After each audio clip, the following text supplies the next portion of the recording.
सो PNL application में आज हमारा टॉपिक है इंटरेस्ट ऑन लोन। वैसे तो interest on loan PNL application का हिस्सा नहीं होता।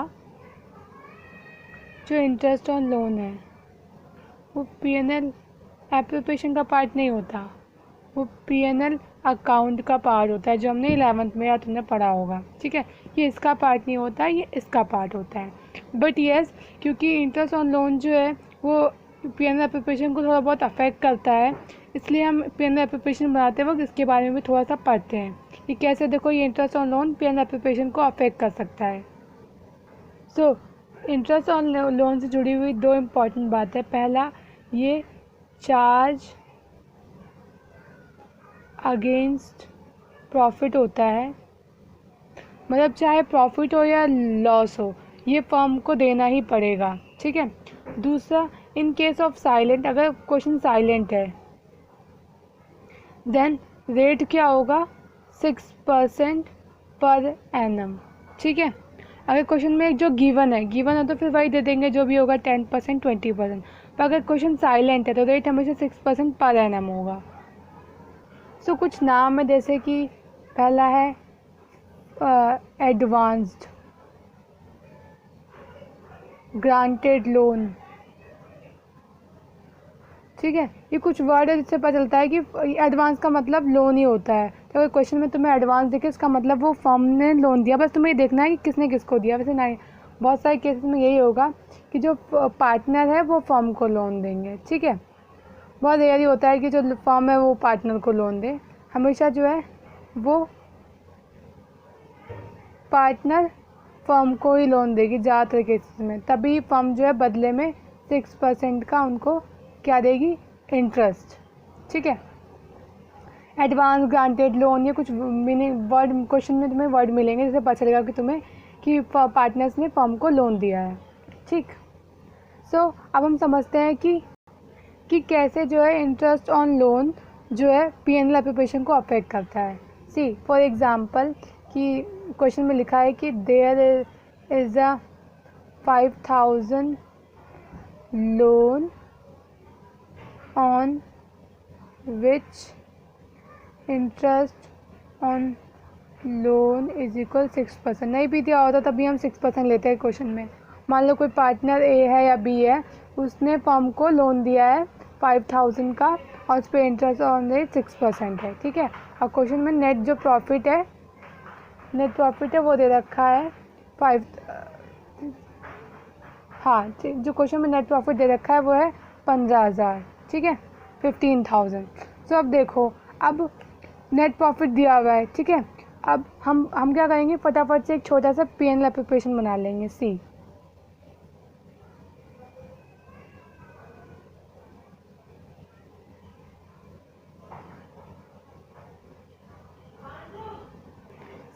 अब जब पीएनएल एप्लीकेशन में आते हैं तो हम क्या करते हैं, ये 15,000 हम यहाँ पे कॉपी कर लेते हैं। ठीक है।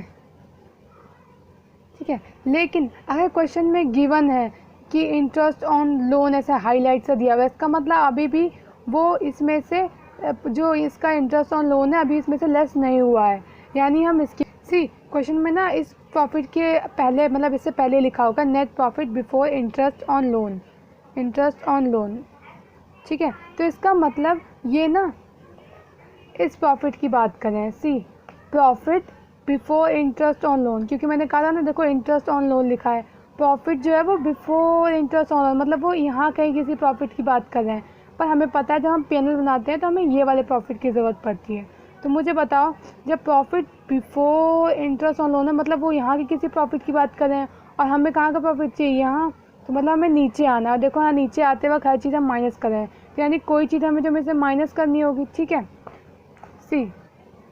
तो इसका मतलब एक्चुअली ये जो पहले हम इसका इंटरेस्ट कैलकुलेट कर लेते हैं कि 5,000 पे लोन पे 6% होगा कितना। मान लो पूरे साल हुआ है तो इसका इंटरेस्ट कुछ इस तरह निकलेगा, इंटरेस्ट ऑन लोन। ये तो सिंपल सी कैलकुलेशन तुमने हर जगह करी होगी। लाइक 5,000 उसका लोन था, ठीक है, और 6% रेट है, और मान लो ये पूरे 12 महीने के लिए रखा तो इस पर कितना आ गया, 300 रुपये, ये इसका इंटरेस्ट ऑन लोन आ गया। ठीक है। अब इसका मतलब ये जो 15,000 है,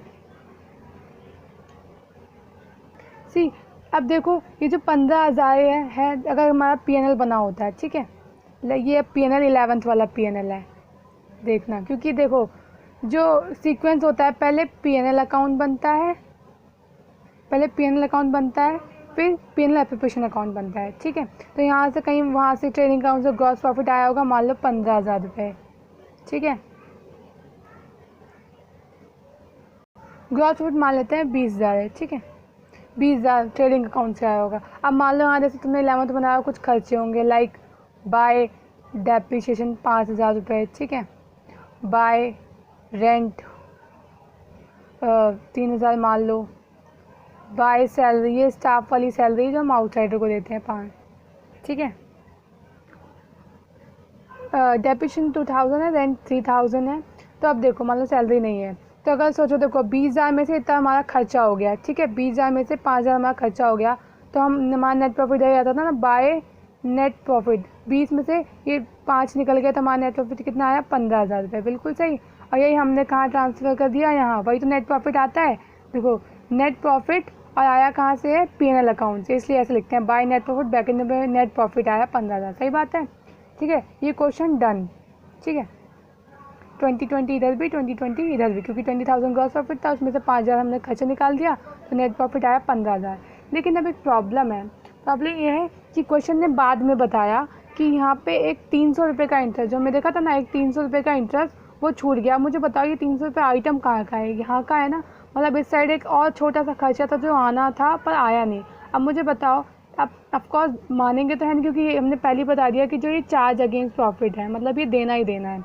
तो सी अगर मैं यहाँ 300 रुपये, अब क्योंकि है तो है, तो अब यहाँ मैं 300 यहाँ पे डाल दूँ, बाय इंटरेस्ट, क्योंकि यही का तो पार्ट है, इंटरेस्ट ऑन लोन, ठीक है, कितना 300 रुपये, ये 300 रुपये मैं डाल दिया यहाँ से, क्योंकि चार्ज तो करना ही है, ठीक है, PNL में डाल दिया। अब मुझे बताओ नेट प्रॉफिट क्या 15,000 आ जाएगा, नहीं, अभी हो जाएगा 14,700, है ना, 14,700। अब नेट प्रॉफिट यहाँ आ जाएगा हमारा PNL एप्लीकेशन बनाते वक्त 14,700।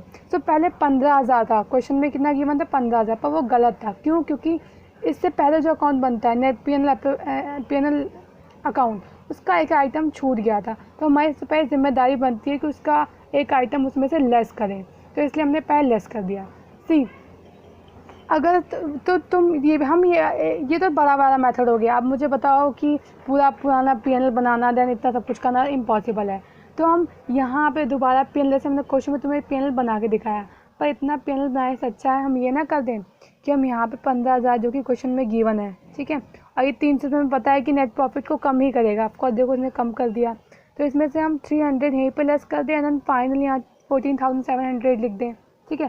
तो ये वो डायरेक्ट मेथड, दोबारा PNL बनाने से अच्छा है कि हम यहाँ पे एक छोटी सी एडजस्टमेंट कर दें। तो अब ये जो 14,700 है, अब इससे पूरा क्वेश्चन होगा, लाइक अगर इनको लाइक IOC देना होगा तो IOC दे देंगे, और सैलरी देनी होगी सैलरी दे देंगे, कमीशन देना होगा कमीशन दे देंगे, and then finally to profit distribution कर देंगे, ठीक है, देन क्वेश्चन नॉर्मल हो जाएगा। बस एडजस्टमेंट की बात कहाँ आई, यहाँ पे कि जो क्वेश्चन में नेट प्रॉफिट गिवन है, अगर वो net profit before interest on loan है, क्वेश्चन में दिया हुआ कि अभी इसमें से लोन का जो इंटरेस्ट का लोन का पैसा है वो भी लेस नहीं हुआ है, तो एक्चुअल में वो हमारे प्रॉफिट को कम कर देगा, क्यों, क्योंकि वहाँ का एक डेबिट साइड का खर्चा यहाँ से छूट चुका है। तो ये पूरा दोबारा PNL banana it's not good, तो इसलिए क्या कहते हैं, वो एक छोटा सा अमाउंट यहाँ पे एडजस्ट कर देते हैं, बस यहाँ पे ब्रैकेट में दिखा के माइनस करके लिख देते हैं, ठीक है। इसीलिए कहते हैं कि जो PNL इंटरेस्ट ऑन लोन है वो PNL एप्लीकेशन को अफेक्ट करता है, क्योंकि अगर उससे पहले वाला अकाउंट में कोई मिस्टेक होगी तो आने वाला प्रॉफिट भी तो गलत होगा ना। सी यहाँ पे होता है ग्रॉस प्रॉफिट, देन यहाँ होता है नेट प्रॉफिट, ठीक है, जो कि हमें चाहिए होता है, ठीक है, और यहाँ बीच में होता है इंटरेस्ट ऑन लोन, ठीक है। अगर वो बोलता है कि net profit before interest on loan, तो तुम्हें नहीं लग रहा वो प्रॉफिट यहाँ कहीं बीच का दे रहा है, तो हमें ये तो ना चाहिए, हमें तो यहाँ नीचे चाहिए, और जब नीचे आते तो हम माइनस करते हैं, अगर तुम्हें लिस्ट देखी हो, ठीक है। तो इसलिए वो यहाँ का कहीं प्रॉफिट दे रहा है, हमें यहाँ का नहीं चाहिए, हमें नीचे का चाहिए, हमें क्या है इंटरेस्ट ऑन लोन उसमें से माइनस हो चुका हो, ठीक है। अभी क्योंकि ये जो इंटरेस्ट ऑन लोन है पहले ही हो जाना चाहिए, पर बाय द मिस्टेक अगर कहीं कभी छूट जाता है तो यहाँ पे जिम्मेदारी बनती है कि हम यहाँ पे लेस करके दिखा दें, ठीक है।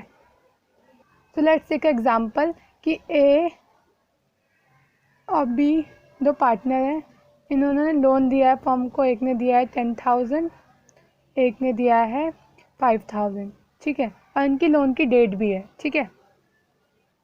मान लो इसने लोन, हमारा जो साल का मतलब मंथ है वो अप्रैल टू मार्च होता है, ठीक है, वो फाइनेंशियल ईयर। मान लो ए ने जो फर्म को लोन दिया है वो है 30 अक्टूबर, ठीक, और जो बी ने लोन दिया है वो है 1 जुलाई, ठीक है। इसने 30 अक्टूबर को लोन दिया है, इसने 1 जुलाई को लोन दिया है, ठीक है। और रेट गिवन नहीं है, तो of course in case of silent हम मान लेते हैं कि रेट जो है 6% पर एनम है। ये तो क्वेश्चन में नहीं भी गिवन होगा तभी तुम्हें पता होगा। तो सबसे पहले काम होता है क्वेश्चन में पार्टनर्स का जो है वो इंटरेस्ट निकाल लेना, ठीक है। तो ए का इंटरेस्ट कितना होगा, पहले हम ए का इंटरेस्ट देखते हैं। सबसे पहले इंटरेस्ट ऑन लोन का फॉर्मूला क्या होता है, यहाँ आता है प्रिंसिपल या बोलो अमाउंट इनटू रेट अपॉन में 100, और यहाँ पे अगर जैसे कोई 2 महीने का लोन हो, 3 महीने का हो तो वो आ जाता है, ठीक है। या टाइम फैक्टर कह लो। सी अगर ए की लोन की बात करें तो ए ने 10,000 का लोन दिया था और उस पर 6%। अब ये लोन हमारे पास पूरे साल में नहीं था, ये 30 अक्टूबर से लेके अप्रैल तक, 30 अक्टूबर से लेके अप्रैल तक कितने महीने हुए, अक्टूबर को छोड़ दो, नवंबर, दिसंबर, जनवरी, फरवरी, मार्च, 5 मंथ, यानी 5 मंथ का इस पर इंटरेस्ट मिलेगा इसे। सी 2 0 कट गए, 6 2 जा 12, 2 5 जा 10 और 5 5 जा 25, 250 आया ए का इंटरेस्ट। अब बी का निकालते हैं। बी का था 5,000, लोन दिया था इसने फर्म को, रेट 6% है, और कितने महीने, जुलाई से लेके अप्रैल तक, जुलाई से अप्रैल, जुलाई को भी काउंट करें क्योंकि 1 जुलाई, अगस्त, सितंबर, अक्टूबर, नवंबर, दिसंबर, जनवरी, फरवरी, मार्च, 9 मंथ। सो 9/12 काटें इसे, 3 3 जा 4, 3 4 जा 12, 0 से 0, सो इसे काट कर आया 4 2 जा 12,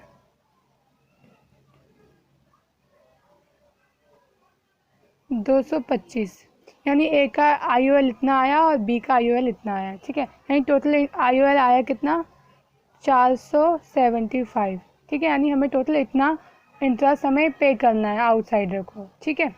अब कुछ केसेस ले लेते हैं, उसे समझते हैं, ठीक है। हमें इतना याद होना चाहिए कि इनका टोटल IOL कितना आया, 475। अब कुछ केसेस ले लेते हैं, लाइक केस नंबर फर्स्ट कि जो नेट प्रॉफिट है, नेट प्रॉफिट जो क्वेश्चन में गिवन होता है ना, net profit before interest on loan is equal, मान लेते हैं 600 रुपये, मतलब नेट प्रॉफिट तो दिया हुआ है 600 रुपये, ठीक है, ₹600, पर इसमें से अभी बिफोर, मतलब इसमें से भी इंटरेस्ट ऑन लोन लेस नहीं हुआ है, तो मतलब ये तो गलत प्रॉफिट है, हमें एप्लीकेशन तो हम इससे बना ही नहीं सकते, ठीक है। तो अब देखो कैसे होगा अगर इस तरह केस होगा। तो इसी में एक केस और लेते हैं, case 2, net profit before interest on loan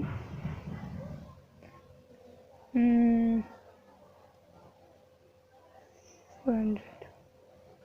case 3, net loss before interest on loan, मान लो 200 है, ठीक है।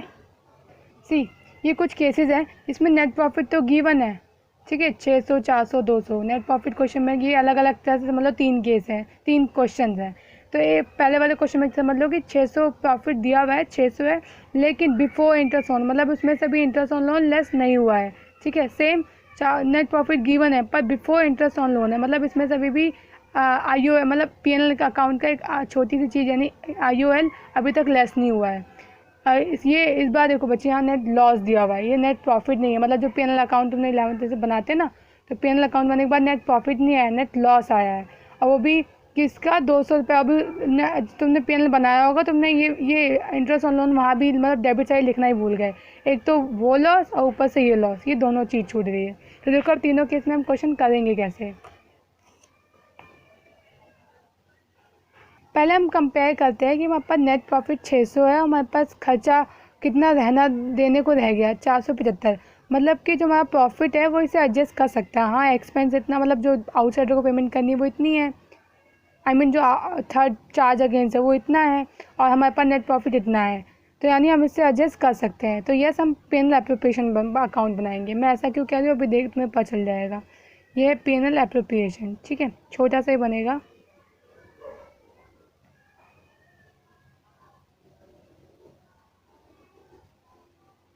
सी 600 रुपये प्रॉफिट था हमारा। वैसे तो नॉर्मल क्वेश्चन में उतार लेते हैं, ठीक है, लेकिन यहाँ पे बोला, उन्होंने बोला कोई केस 1 में कि नेट प्रॉफिट तो है, लेकिन ये नेट प्रॉफिट में से क्या है, 475 जो है वो इंटरेस्ट रहना बाकी है। मतलब ये क्वेश्चन एक है। देखो सी ए और बी का इंटरेस्ट तो सेम ही रहेगा चाहे कोई भी केस है, बस ये है कि हमारा नेट प्रॉफिट चेंज होता जा रहा है कि हम पी बनाएंगे कैसे, ठीक है। ये चीज़ तो सेम रहेगी हर क्वेश्चन के लिए 475, ठीक है। अब देखो 475 एक एक्सपेंस था जो हमारा छूट गया है केस 1 के अकॉर्डिंग। तो अब देखो अगर मैं ये 600 अगर पी बनाने जा रही हूँ, ऑफकोर्स प्रॉफिट है, ये प्रॉफिट है, नेट प्रॉफिट है, तो पी तो बनेगा ही पार्टनर्स के लिए। लेकिन जब मैं उतारने गई तो मुझे पता चला कि एक एक्सपेंस है वो छूट गया है। तो अब मैं क्या करूँगी, दोबारा पी बनाऊँगी? नहीं, ये छोटी सी चीज़ है, तो मैं ये क्या करूँगी, 600 में से पहले 475 माइनस कर दूँगी, जो कि हमारा एक्सपेंस था, जो मैं शायद पी अकाउंट में ही कर देना चाहिए था, पर अगर मिस हो गया तो यहाँ कर दो। अब जो बचेगा वो बचेगा 125। अब ये कुछ अगर क्वेश्चन में कुछ गिवन हो IOC वगैरह तो दे दो, अदरवाइज़ अगर नहीं है क्वेश्चन में तो 2 प्रॉफिट डिस्ट्रीब्यूशन करके A और B हमारे दो पार्टनर थे ना, उनको ये 125 उनकी जो भी रेशो हो, लाइक कुछ भी हो, अगर इक्वल है तो आधा आधा जो भी है अमाउंट में बट के, और यहाँ 125 क्वेश्चन ख़त्म, ठीक है। 2 डिस्ट्रीब्यूशन अगर कुछ भी गिवन नहीं है तो दैट्स इट। बस मेन बात यह है कि 475 माइनस करना था, क्योंकि प्रॉफिट गलत दिया हुआ था, 600 नहीं था एक्चुअली, उसमें एक खर्चा था जो छूट गया था। तो अब पेनल माइनस अच्छा है कि हम यहाँ छोटी सी एडजस्टमेंट कर दें और वो खर्चा यहाँ लेस कर दें। अब 125 इन सब में बच जाएगा। अगर कोई चीज़ है तो दे दो, अगर नहीं है सीधे प्रॉफिट डिस्ट्रीब्यूशन करके क्वेश्चन ख़त्म, ठीक है। ये तो था केस 1। अब केस 2 इसमें भी छोटा सा पेनल बनेगा। अब ध्यान से देखो कि हमारा जो पेनल अकाउंट का एक छोटा सा एक्सपेंस था वो ज़्यादा है, और हमारा जो पेनल अकाउंट से नेट प्रॉफिट आया वो कम है। मतलब 475 खर्चा था और हमने तब भी दिखा दिया कि भाई देखो 400 का प्रॉफिट आया है।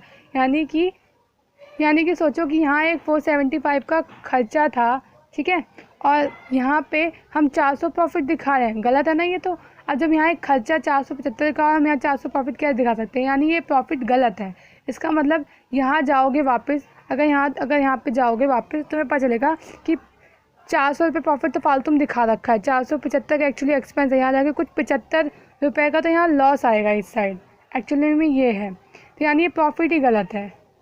सो अगर कभी भी तुम्हारा ज़्यादा एक्सपेंस है कि ये चीज़ है देने वाली, मतलब एक्सपेंस जो है पी अकाउंट का आइटम वो ज़्यादा हो और नेट प्रॉफिट कम हो, तब उन केसेस में पी एन एप्रोप्रिएशन अकाउंट नहीं बनता। क्यों?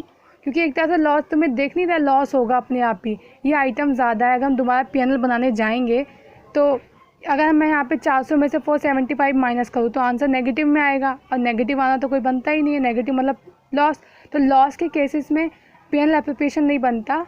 अगर लॉस हो कभी लॉस तो पी एप्रोप्रिएशन नहीं बनता, तब पी अकाउंट बनता है, ठीक है। तो मैं साफ लॉस दिख रहा हो, खर्चा ज़्यादा है प्रॉफिट कम है, ठीक है। तो इन केसेस में हमेशा मैं जैसे इसमें पी एप्रोप्रिएशन बनाया क्योंकि यहाँ पे 600 इसमें ये ज़्यादा था प्रॉफिट, लेकिन यहाँ देखो इन दोनों में ये ज़्यादा है लॉस, आई मीन जो एक्सपेंस है, तो यहाँ पे पी अकाउंट बनेगा। अब वो बिल्कुल 11 जैसा ही है, बट वो सारे आइटम नहीं दिए होंगे, बस एक छोटा सा पार्ट हम करके दिखाएंगे। अगर सारे आइटम वैसे गिवन होता तो पूरा बना देते, पर अब यहाँ पे गिवन नहीं, तो हम छोटा जितना हमें गिवन है उतना बनाएंगे। लाइक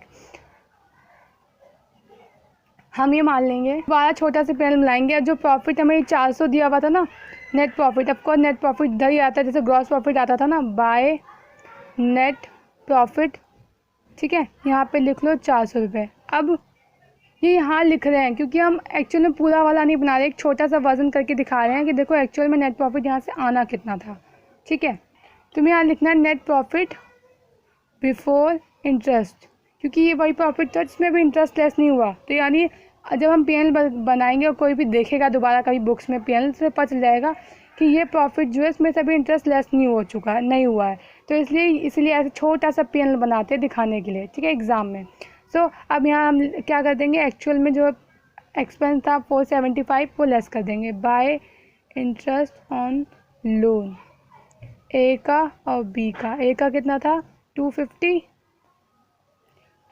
और इसका 225, ठीक है 225। सो ये कितना आया 475। अब देखो ये वाली साइड ज़्यादा है तो यहाँ पे अब 475 और इधर भी 475 आना चाहिए, ठीक है। यानी यहाँ कितने का आया 475 और यहाँ से देखो 75 का बैलेंसिंग फिगर, यानी वो क्या आएगा बाय लॉस ट्रांसफर्ड। जैसे वहाँ पीएनएल में नेट प्रॉफिट होता था, यहाँ बाय नेट लॉस आएगा, नेट लॉस ट्रांसफर्ड 75 रुपीज़ का ए और बी में जितना भी होगा इक्वल रेशो होगी तो जो भी आ जाएगा, लाइक अगर 37 रुपीज़ और एक का 38 रुपीज़, टोटल 75, कुछ भी ले लो इक्वल रेशो, 1 रुपये का फ़र्क नहीं पड़ेगा। मैं जैसे एग्जांपल दे रही हूँ कि देखो कैसे 400 के प्रॉफिट की वजह से ये हुआ, ठीक है। सो केस 3 कि net loss before interest on loan. पहली बात तो जब भी हमारा नेट लॉस हो, नेट लॉस उस केसेस में पीएनएल एप्रोप्रिएशन नहीं बनता, ठीक है। पीएनएल एप्रोप्रिएशन नहीं बनता नेट लॉस के केसेस में कभी भी, क्योंकि लॉस अगर पीएनएल एप्रोप्रिएशन में आएगा तो पार्टनर्स के लिए कोई उम्मीद ही नहीं रह जाएगी। वो तो बैठे ही इसलिए होते हैं कि पीएनएल एप्रोप्रिएशन बनेगा, उन्हें प्रॉफिट मिलेगा। इसलिए अगर कहीं फर्म में लॉस हो तो बचने के लिए तो कुछ है नहीं, एप्रोप्रिएशन का मतलब बचना, आप बटेगा क्या, कुछ नहीं। तो इसलिए एप्रोप्रिएशन नहीं बनता अगर कहीं फर्म में नेट लॉस आया हो, ठीक है।